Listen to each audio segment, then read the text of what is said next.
Welcome everyone to the June 1st session of the COVID-19 Vaccination Building Global Capacity Learning Series.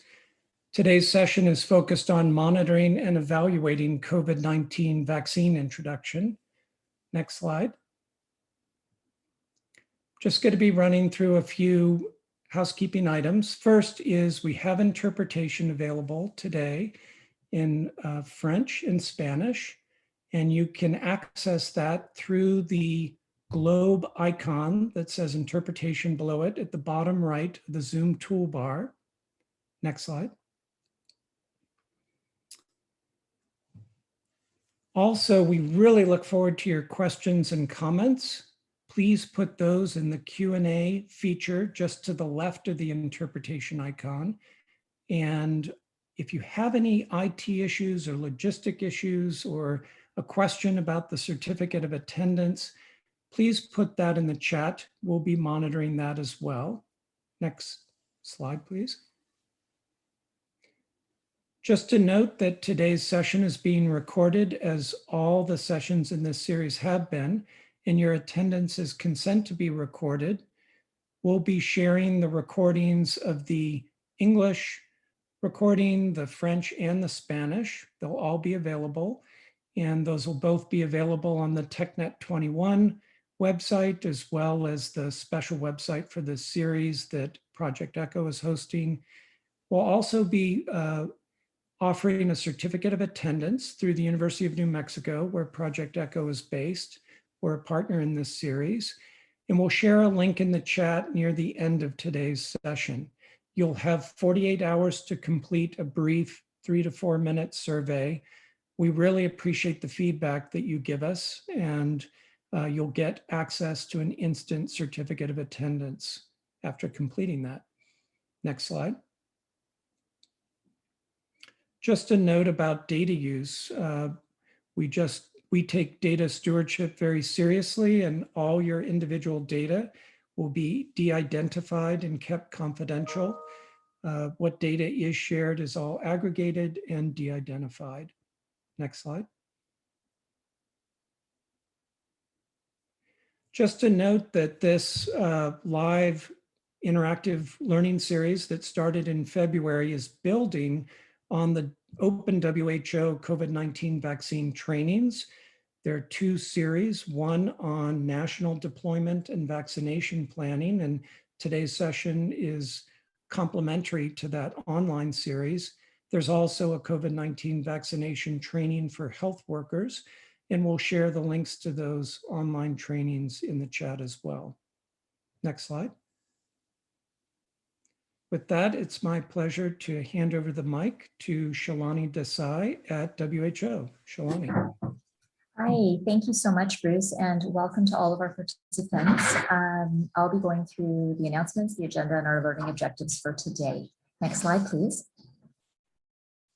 So in terms of announcements, there is an ongoing WHO survey to inform peer-to-peer learning, looking at implementation experiences with COVID-19. So if you are an immunization professional with direct experience in supporting the implementation of COVID-19 vaccination, we are looking for your challenges and your solutions to how you rolled out COVID-19 vaccines.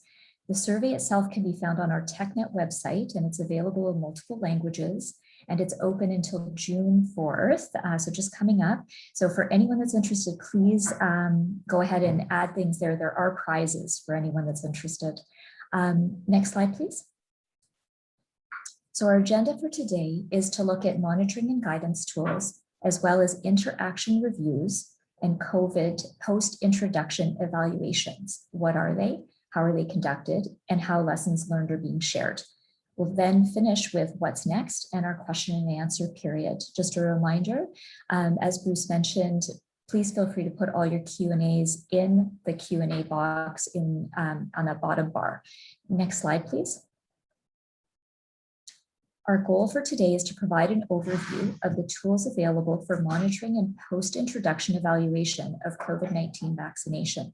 The learning objectives are to highlight resources available for monitoring COVID-19 vaccine rollout and to share information on how to conduct and share findings from interaction reviews and COVID post-introduction evaluations. We're lucky to have two speakers with us, Jan Grevendonk, as well as Damaris, who will be speaking to the monitoring portion, and Jenny Waldorf will be speaking to the post-introduction evaluations. Next slide, please. With that, I'll start off by handing over to Jan and Damaris. Thank you very much. So my name is Jan Grevendonk, and I will be talking about guidance and tools for monitoring of COVID-19 vaccine introduction in countries. Next slide, please.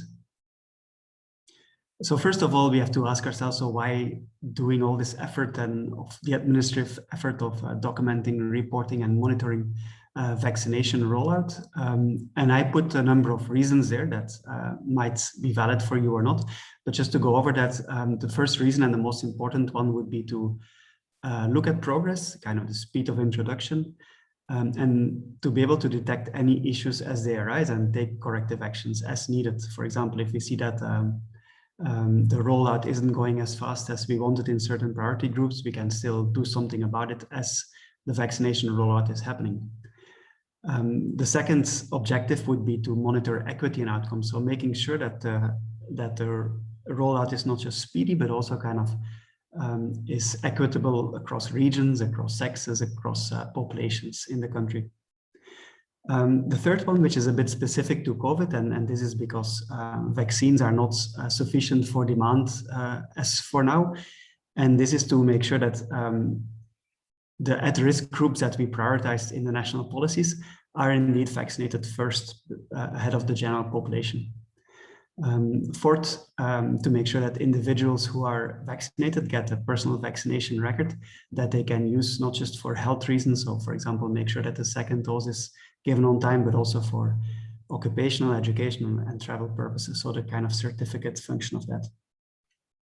Make sure that kind of everybody who has a first dose, who needs a second dose also gets that and is invited again to come and get that. And of course, finally, to provide the documentation that will be needed later on to use in coverage service, for safety monitoring, for disease surveillance, and for vaccine effectiveness studies. There's a guide that has been published and it's available in 6 UN languages plus Portuguese, and the link and the picture of that guide is there on the right, and I think that it's also in the resources section later on. Next slide, please. So before we dive into this, we need to ask ourselves, so we have been monitoring vaccine rollouts for a long time for many vaccines. So just questioning, first of all, what is different this time, right? And I think the main differences are here. So the first one would be that most countries use many vaccines with different efficacy, different safety profiles, duration of protection, dose requirements, schedules, etc. So basically, we never seen this before. Normally there's one disease and one vaccine in use in a country. Now we have to deal with this kind of like mix and matching of vaccines, and none of which are really kind of, for none of which we have kind of the long-term data that we have for normal vaccinations. There's new target populations that we don't necessarily are used to communicate with, even quantify their size, or set up specific adjusted strategies to reach them. As I said, there's this importance of prioritization and making sure that kind of at-risk groups are vaccinated first.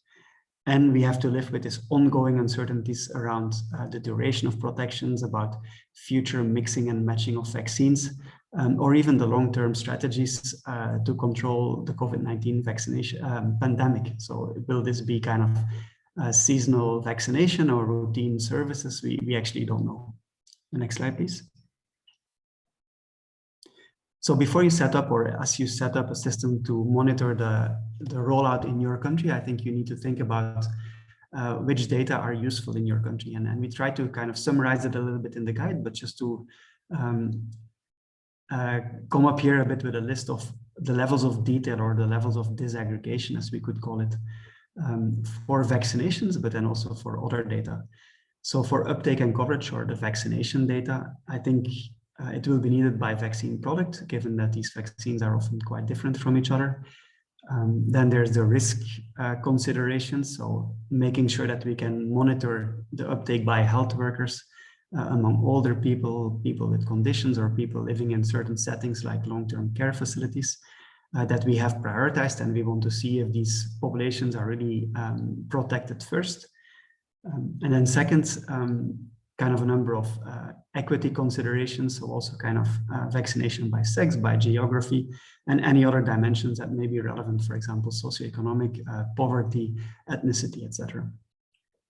There's also other data that we shouldn't forget that is very important as kind of we try to detect barriers in the rollout as they occur. And these include, first of all, safety data, which I think we won't explain or we won't dive into here because I think there was a different webinar dedicated specifically to that. There's also data about the vaccinator workforce and how many vaccinators are available, if they're trained, if they're vaccinated, all these kind of things. Supply, cold chain, stock balances, priority groups and their targets, demand and hesitancy data. So all a number of kind of like qualitative data that helps us better understand the barriers or the successes in the rollout of vaccination. Next slide, please. So as you go ahead and kind of try to collect that data, I just wanted to show, and I won't dwell too much on this picture, but there's actually three main sources of any kind of vaccination data or indeed public health data.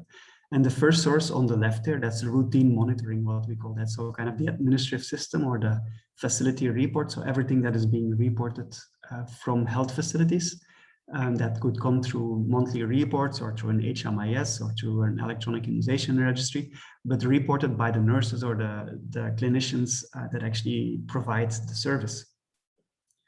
The middle box are the periodic service, and the service can be either population-based, so going to the households, or they can be facility-based that try to get more qualitative or service availability and readiness, quality of care kind of data.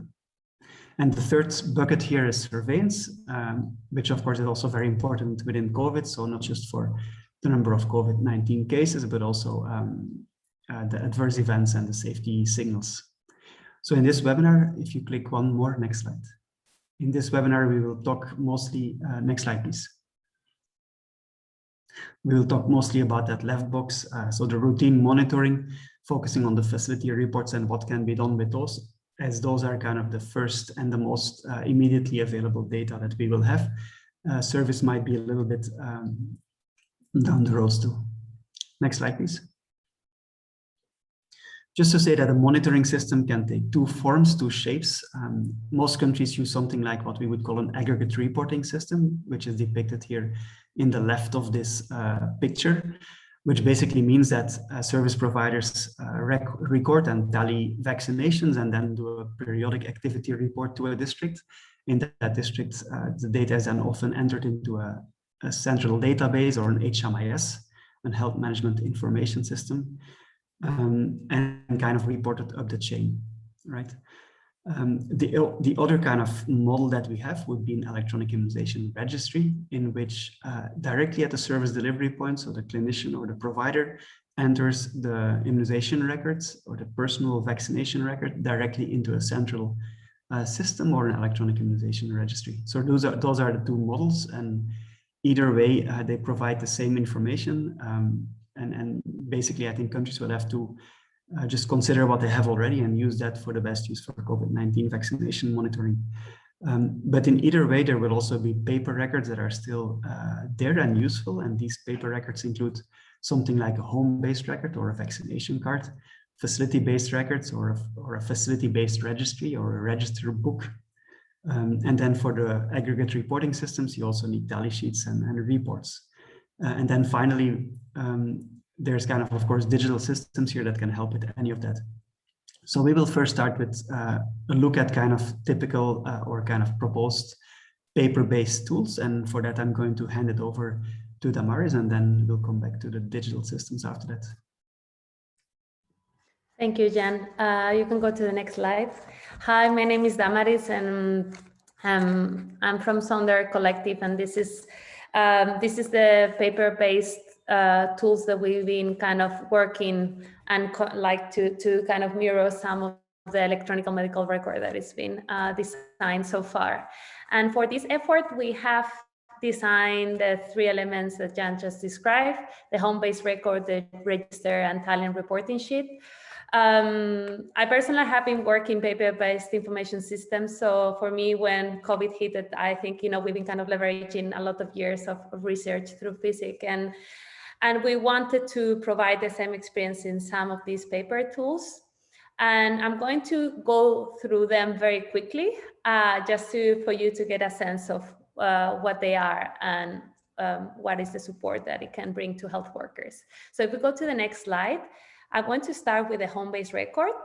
I think we have seen a lot of existing home-based records. Even I think now it's becoming a trend to share on social media. I think it's been really interesting, and we wanted to provide a home-based record that is easy to carry. So here you have the paper, so you see actually the size. We've been making something that is very portable, and it has the outside and inside. You can see there on the screen. But what we wanted is to have actually a home-based record that has good information and robust information, and also that provides a few levels of privacy. So information is not like what we have on the exterior is just high-level information, and on the inside we have the private information. And of course, we've been also exploring the in case of some countries, like there's the QR code, the work that is being currently done with the digitalization, that there's also the space for that. And we've been kind of reducing as much, and now you see it on my hand, that is pocket size. And we hope that this can be very adaptable for countries and for different languages. If we go to the next slide, well, another form that we've been working on is on the register. And there, what we have been exploring is moving away from the classic table to something that actually all the client information, it's in one page. And what we have done is like 3 clients per page. And in one of these, we have rows. In this client row, what we have is all the information that is needed to make decisions. One of the most important things is the follow-up. We want to actually be very clear. In the first dose, you have, the appointment for the second dose. So quickly, when you're kind of scanning through a lot of forms, that you can quickly see which clients are not coming for the second dose, and also allow some space for booster dose in case in the future there's a need for that. And the third form that we've been working on is on the tally and the reporting sheet. So if we go to the next slide. What we have here is a tally sheet that has the tally sheet component on the left side, and also we have added the reporting side. It's in an A4. Both the registers and the tallies are in A4, are in black and white. So in a way, you could print it with any printer, high quality, low quality. It also, we know that copying and it's also something very commonly done in some health facilities. So it kind of works with simple printing technologies.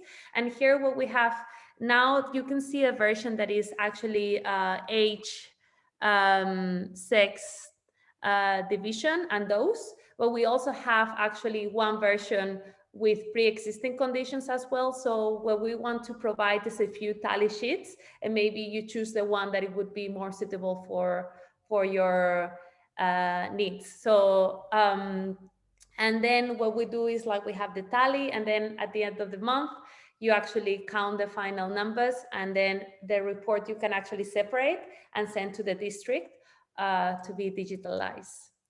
And on the next slide, what we wanted to say is that we've been working with health workers in Zambia and Kenya to design these tools, and we have been working in English. So what we have to share with you, we're preparing a package to be disseminated this week, I think end of Friday. We have the 3 tools in English in PDF format to be quickly like printed, but we also understand, there is, we wanted to also, have the opportunities for Spanish, French, or even for some customization. We're also providing the editable file, so quickly you can actually, type and change or change language very quickly. And also we are kind of supporting some instructions on how to do it. So we want to provide a package for you to use and to adapt to your country needs. Jan, I don't know if you want to add something on top.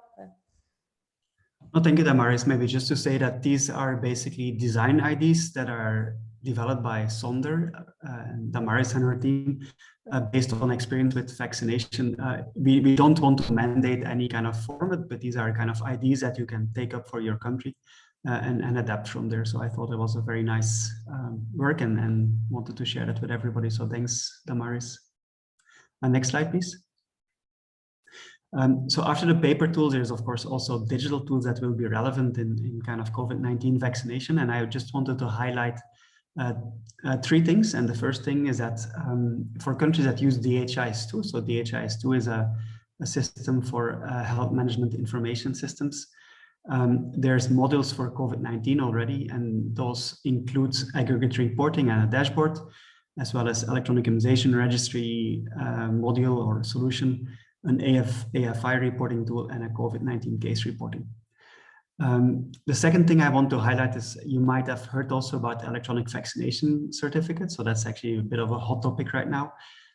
We know at least of 14 apps and initiatives that are kind of international. So apart from kind of the national certificates, there's like 14 initiatives for international applications for travel or whatnot, mostly aimed at travel actually. Just to say that there's a WHO group, we made a standards document for what these apps should be able to do and how information can be interchanged. And yes, so there's also a link to that standards document in your resources. And finally, also to say that as COVID-19 is actually a little bit of a non-routine vaccination, right? It's actually something that we have never done before, and we kind of run into new challenges and barriers and issues. And we see actually that with that kind of implementation, there's kind of all these unforeseen challenges, right? So there's maybe a need to do more real-time or kind of more frequent monitoring. And one idea would be to use kind of mobile data collection tools and campaign dashboards, just as sometimes is done in the SIAs or the supplemental immunization activities or immunization campaigns, where we try to get intra-campaign monitoring going. So basically, if there's an issue with hesitancy or with vaccine supply or with anything, that we can find that out and try to solve the issue while it is still there, instead of like a month afterwards. There's also a lot of work on the use of geographical information systems, sorry for abbreviating that, so GIS, for planning, microplanning, and population analytics. So these are a few of the digital tools I wanted to highlight. Next slides, please. I will show, but not really talk about, but there's like all these digital tools that can help with different stages of the COVID-19 vaccine rollout, but it would be too much to talk a little bit about each of them. So I'm just going to ask next slides. And I think we'll do a little poll. So if you can launch a poll, because I think we used our 15 minutes already. And if Echo India, if you can launch the poll. So we wanted to ask you if you would be interested in a deep dive or like a session specifically dedicated to any of the following technical areas. So Nikhil, if you can maybe launch the poll. Yeah, sure, man. I just Unish, can you just launch the poll? Okay.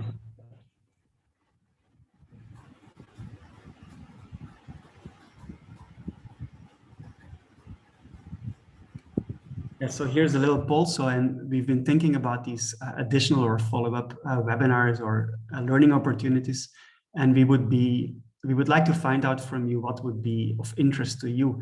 So if you can just have a look at that and just check all that apply in these areas. And if you have other ideas also, like things that are not on this list, you can also put that in the chat and we'll think about we'll think about also organizing a webinar for that.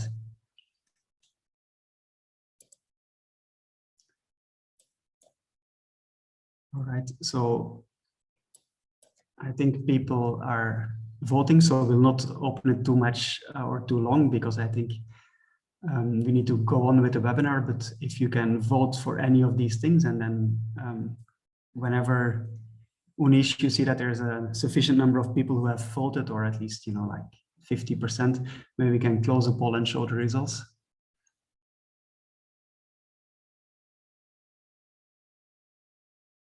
All right, thanks. So 97 people voted. So DHIS2 is of interest. That is good news, because there's also recordings actually available of that.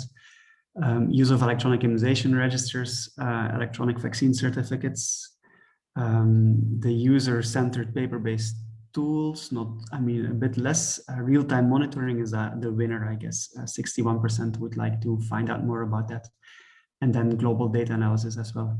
So thanks for that. I think we will indeed follow up with a number of follow-up learning opportunities, and we'll come back to you on that. Thanks a lot for voting. And with that, I'll hand it over to Jenny for the next part of this presentation.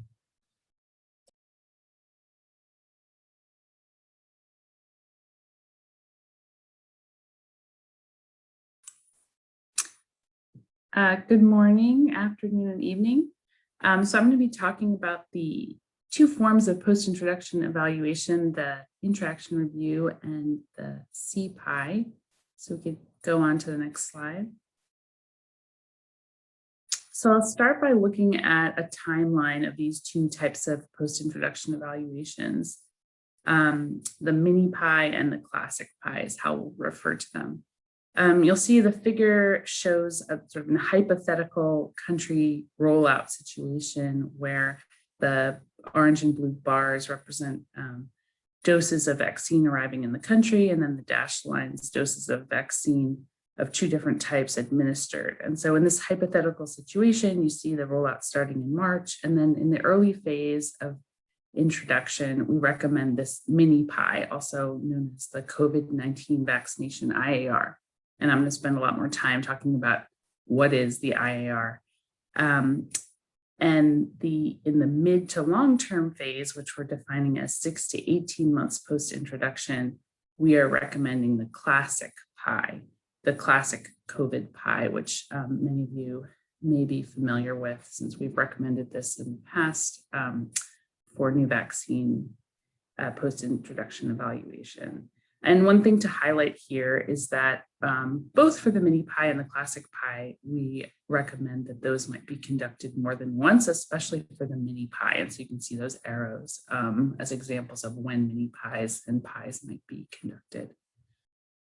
Next slide. So now we're going to get more into the details of what is a mini Pi, the COVID-19 vaccination interaction review, or IAR. So we're sort of using the term mini Pi since it's easy to remember and short, but here we're talking about the interaction review platform. Next slide. So what is an interaction review?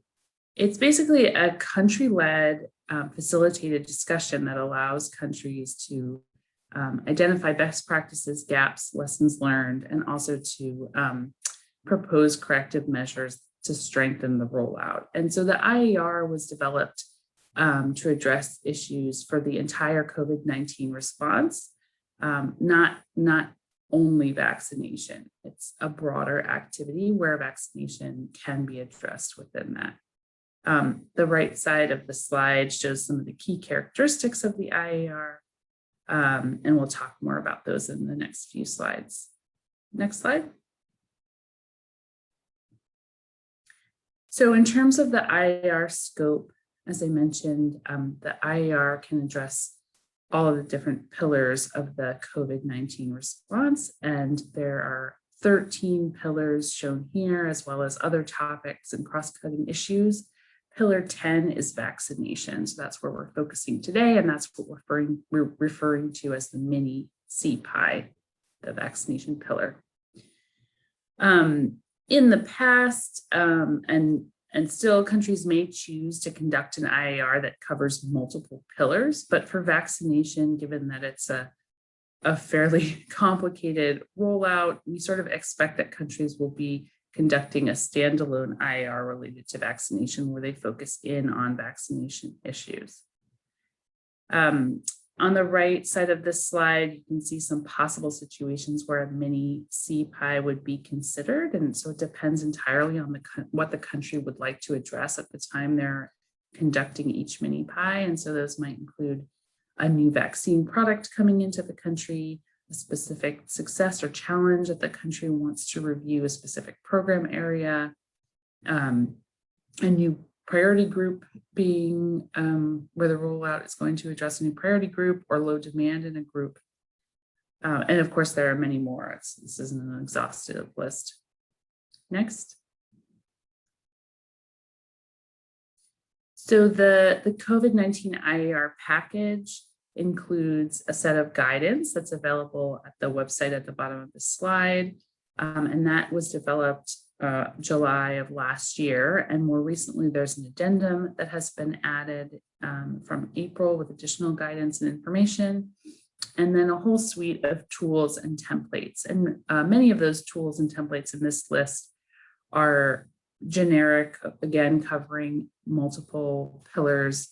And a few of them are specific to vaccination. So we have a trigger question database with vaccination specific questions that countries can use, a note-taking template, and a reporting template, all of which are vaccination specific. Next slide, please. So this slide shows a map of countries that have already conducted an IAR. As of the end of May, 61 IARs had been conducted by 47 countries, and 23 IARs in the planning phase are in the pipeline. And so there may be more coming along in planning. The one country we're aware of that's conducted a vaccination IAR or a mini PI is Botswana, and there are a few others that are planning. So I really want to highlight that there's a number of countries, quite a number of countries that have experience with IARs already, whether or not they have been focused on vaccination. That experience will be useful going into the vaccination IAR. Next slide. So here we're going to take a look at a comparison between the mini PI or the IAR and the classic CPI. Many of you may be familiar with the classic PI that we have recommended in the past for new vaccine post-introduction evaluation. And I think the big difference here is that for the classic PI, generally you need at least a month or more of planning, and it's a standardized comprehensive process, and often there's an external group coming in to support that process. And in contrast, the mini PI is meant to be lighter and flexible, certainly country-led, country-owned. Virtual support can be available, but it's meant to be easy to conduct and could be conducted more than once in a relatively short period, in this 2 to 6 month period. As I've mentioned, it uses the IAR methodology, where a country selects a number of questions to trigger discussion and does a pre-review of key documents and indicators from routine monitoring data. It could be conducted online or face-to-face or a combination. Whereas the classic PI is a comprehensive evaluation where we have a number of very specific questionnaires that need to be carried out, including site visits. Again, these can be conducted more than once, both for the mini PI and the classic PI, but particularly the mini PI, we're thinking that different areas could be addressed on different mini PI discussions. For both of these, we try to align the program areas with the NDVP and use questions where there's some continuity between the two types of evaluation. So conducting a mini PI could inform the conduct of the classic PI later on. Next slide, please. So this slide shows the timeline for the mini PI. And so I really wanted to highlight again that it's meant to be sort of a rapid process. where you need about a week to plan the IAR, the mini PI. And so in that period of time, you would establish an IAR coordination team, develop a concept note, convene meetings to orient and train stakeholders and participants in the mini PI process. The desk review might take a couple of days to gather key documents and indicators that would inform the discussion. And then the actual IAR discussion takes typically between half a day and 2 days. And so that will depend whether the country is addressing how many program areas they're addressing, how many questions they want to look at, will really define how much time is needed, but it's usually within a couple of days.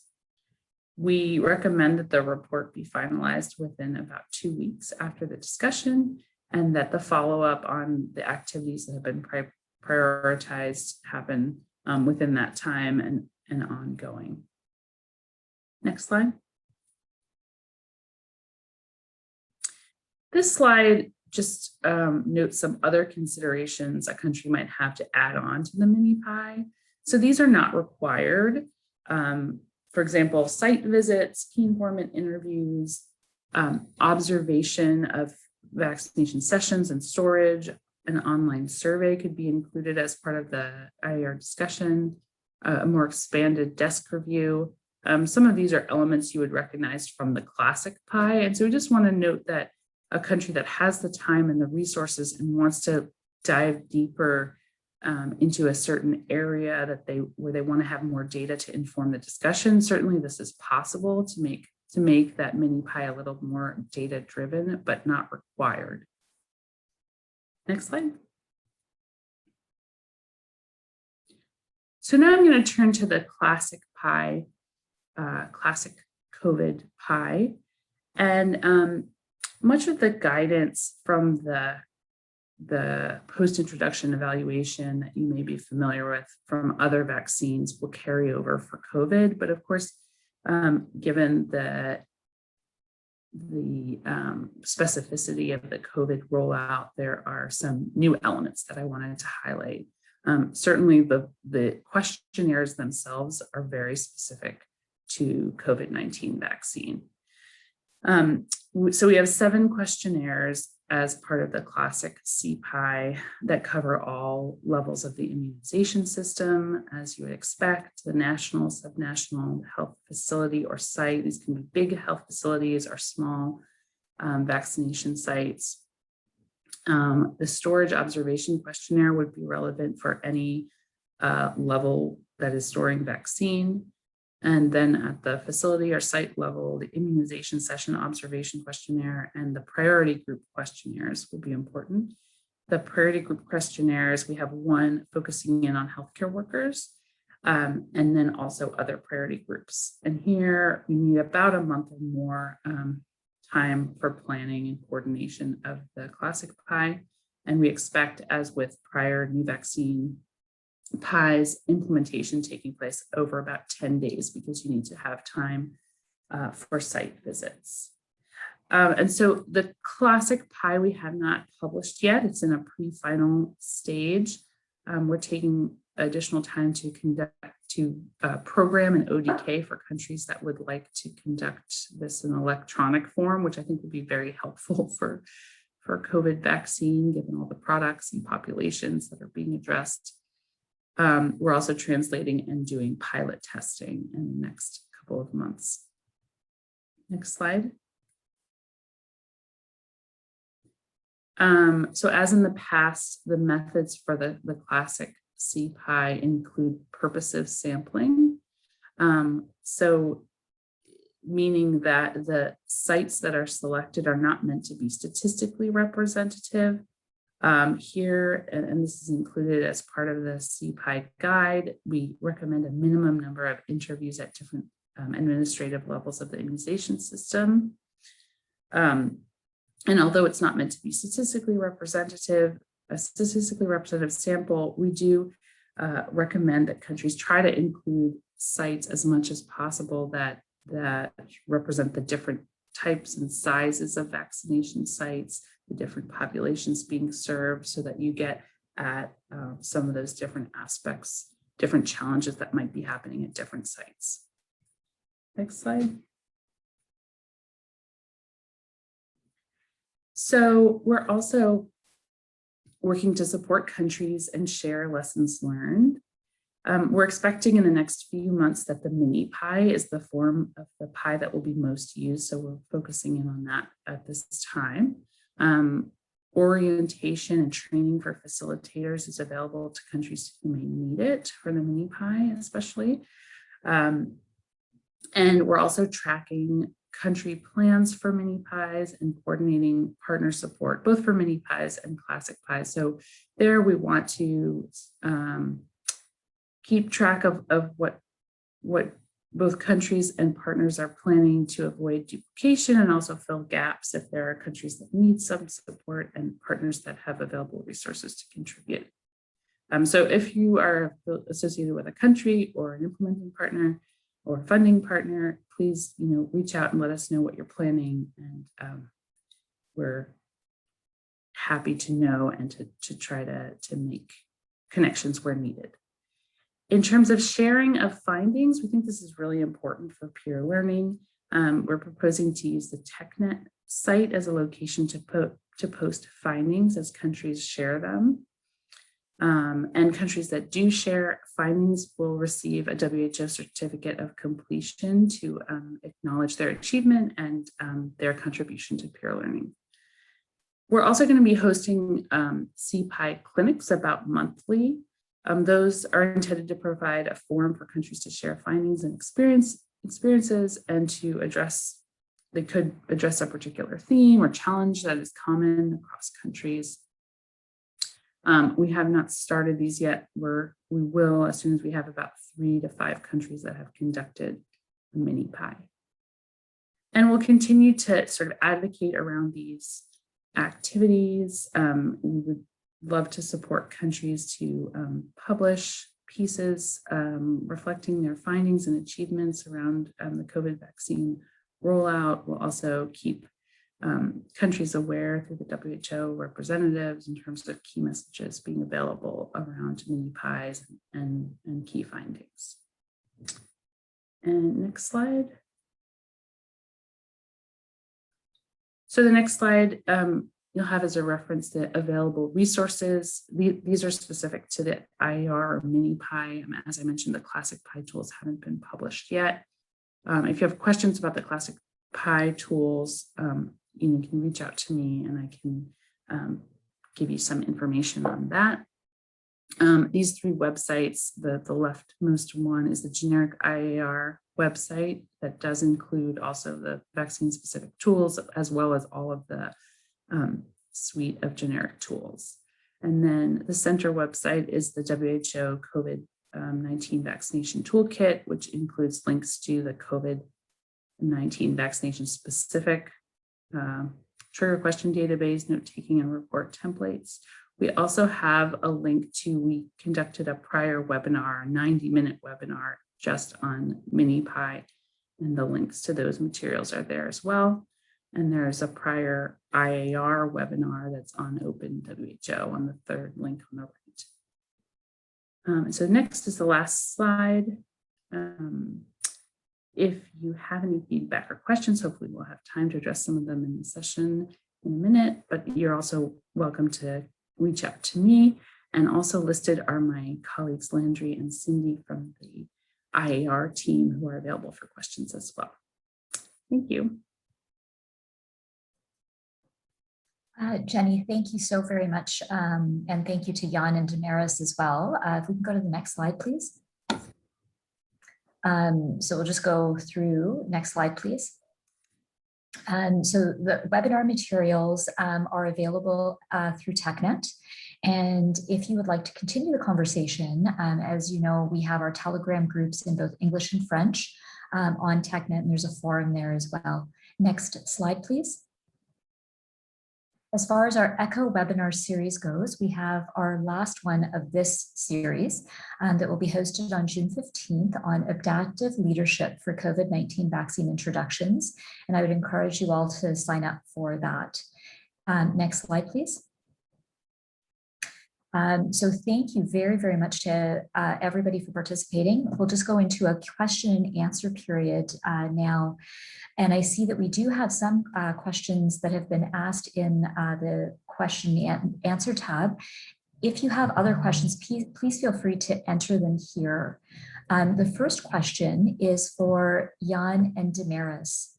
What guidance is there to collect data about those least likely to take up vaccination? For example, individuals in a specific area or of certain ethnicities or socioeconomic groups, if your data systems don't already break down these groups. Jan, Damaris, could you answer that? Yeah, thank you, Shalini. I'll take that one. So thanks, John, for that question. I think it's a very good one. Basically, it's an old problem that we have not just with COVID-19 vaccination, but for vaccinations everywhere. That, you know, these typical administrative data systems, they're not very good at going into a lot of the details around equity. So to some extent, we do have data about geographical uptake. So if you say by area, so yes, that can be done. Ethnicity and socioeconomic groups is always very difficult. So there can be, and there are analytical exercises that try, for example, to link the districts that people live in and that can be reported to the development or the socioeconomic status of that district. But it's really hard to go beyond that. Ethnicity or religion, that's a different thing that's also very hard to do through administrative systems. To a certain extent, it could be done if you have an electronic immunization registry, if that's applicable or if that's even legal data to collect. But normally we depend on survey data for kind of those kind of insights. And the problem is that survey data come a little bit later and they're not as frequent. But I think at some point, yes, we will have to think about survey data around COVID-19 vaccination that go into those details. And that can also really give us better insights about coverage. So I think there's not a satisfying answer there. I think equity right now, we can do gender, we can do the areas or geographical equity, socioeconomic and ethnicity. These are two things that are very difficult with administrative data systems. Thanks for that, Jan. Our next question is for Jenny. Jenny, can you comment on if interaction reviews are required? The second question for you is related to what a budget for an interaction review or a CPI would be.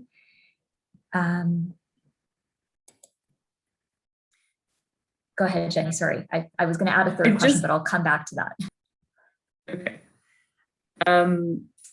In terms of whether or not the pies, the mini pie or the classic pies are optional or required, they're optional, but we do recommend that countries conduct at least one of each type of evaluation, but they are not required. And as I mentioned, for countries that do conduct them and share results, the country would get a certificate of completion for the team who conducted the pie. In terms of the question about the budget, I typed in an answer just before. But so for the mini pie, we don't expect the mini pie to be very resource intensive, especially because it can be conducted. It's a facilitated discussion. It conducted over sometimes less than a day to a couple of days. It doesn't require field work.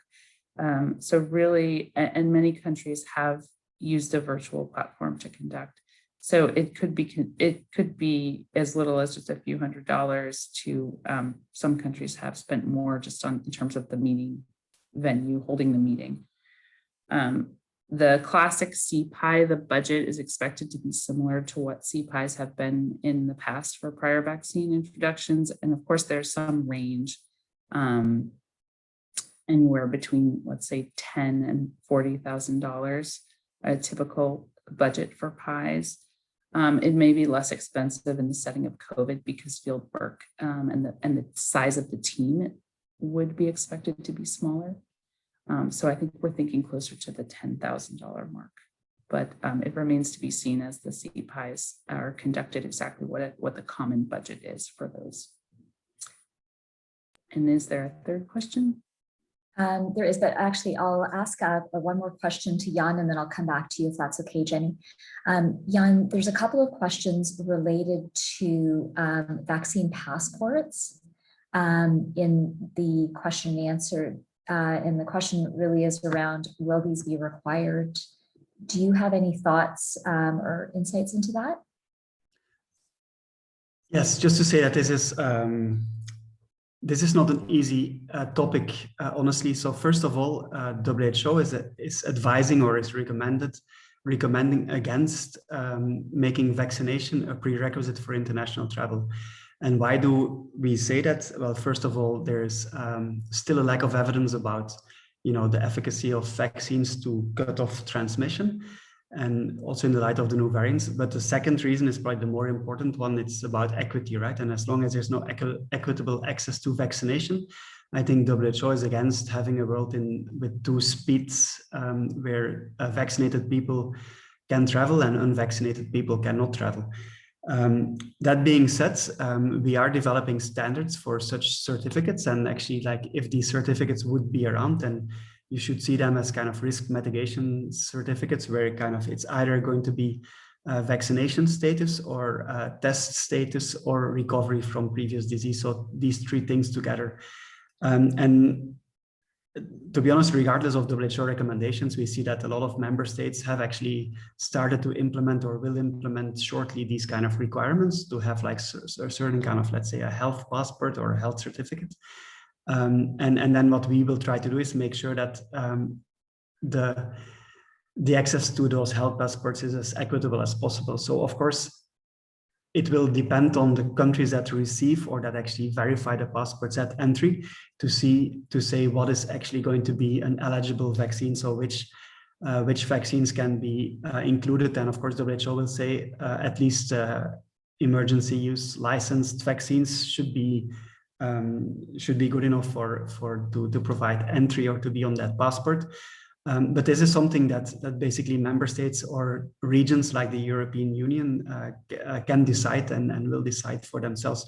So what we try to do is, and first of all, to say, well, if people don't have access to vaccination, then at least a PCR test needs to be as well there, if not recovery from disease. And then as broad as possible, a list of vaccines, at least for the ones that emergency use licensed. But yeah, this is a very hot topic. For which kind of the policy discussions are not quite settled yet, but there's a technical alignment around standards for vaccine registries, and I put it in the resources, a link to a document that says what should be on those certificates. Yeah, and thanks very much for that thorough answer. I know there were a number of questions related to that in the Q&A. I'll go to Jenny next. One of our attendees has asked, they've done a form of evaluation, but they haven't used our IAR tools. They were wondering how they could summarize and report in a format that would be similar to an IAR. Would you be able to provide an answer to that? Yeah, thank you. Yeah, so I think it's possible to take the information that you may have discussed in the evaluation that was completed, and you could use the IAR reporting template. And so basically the reporting template breaks down subject areas into the different vaccination program areas as in the same way that they're divided up in the NVDP. So I would suggest you could take a look at the IAR website or the Vaccination Toolkit website and look at the reporting template that we propose. And so there's a template for the full report, and then also executive summary and success stories. So depending on what you may have already done in terms of report, the reporting template for the IAR is not very prescriptive. It just breaks it down into standard program areas. And we would be really happy to receive any information, whether it's in the form of the full report or executive summary, or even just success stories if you're willing to share for peer learning with other countries. So feel free to reach out to me or other IAR colleagues as on that last slide. Thank you. Thanks, Jenny. Next question is for Jan. Are there guidelines for specific or minimal epidemiologic monitoring of vaccination and COVID that are included within the national HMIS?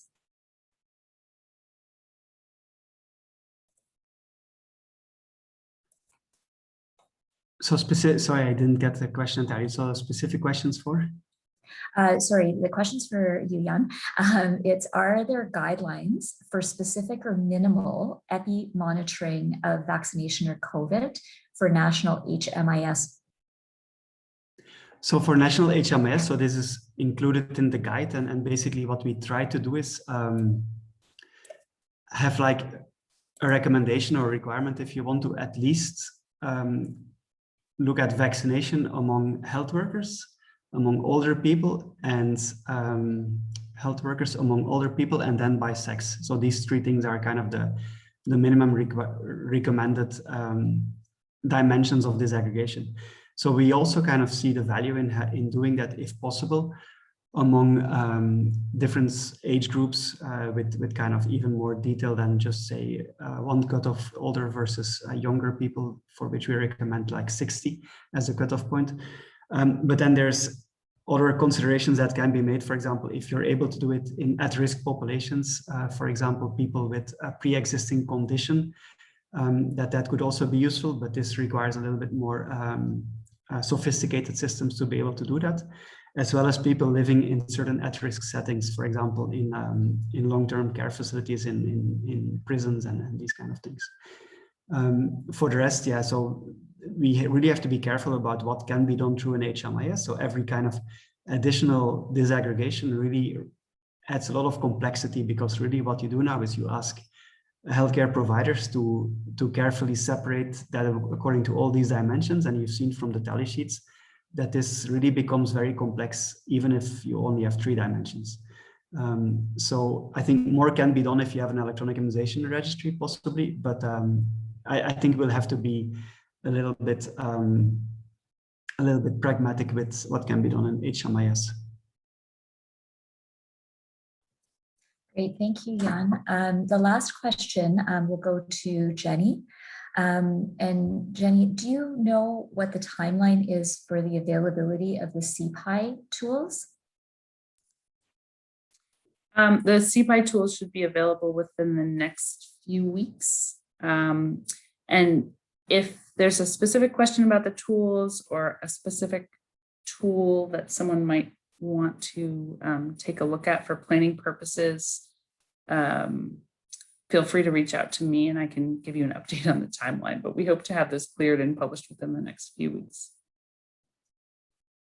Terrific, thank you so much. Just looking at the time, I do want to say thank you again to our panelists, Jan, Damaris, as well as Jenny, for their time, and of course to our ECHO team for making sure that all of our process and program works well. Thank you to all of our attendees for participating, and for any questions that weren't answered during the live Q&A, please know that we will come back with answers to those questions, and they'll be posted along with all of the materials on TechNet. Until June 15th, I hope everyone stays well. Bye.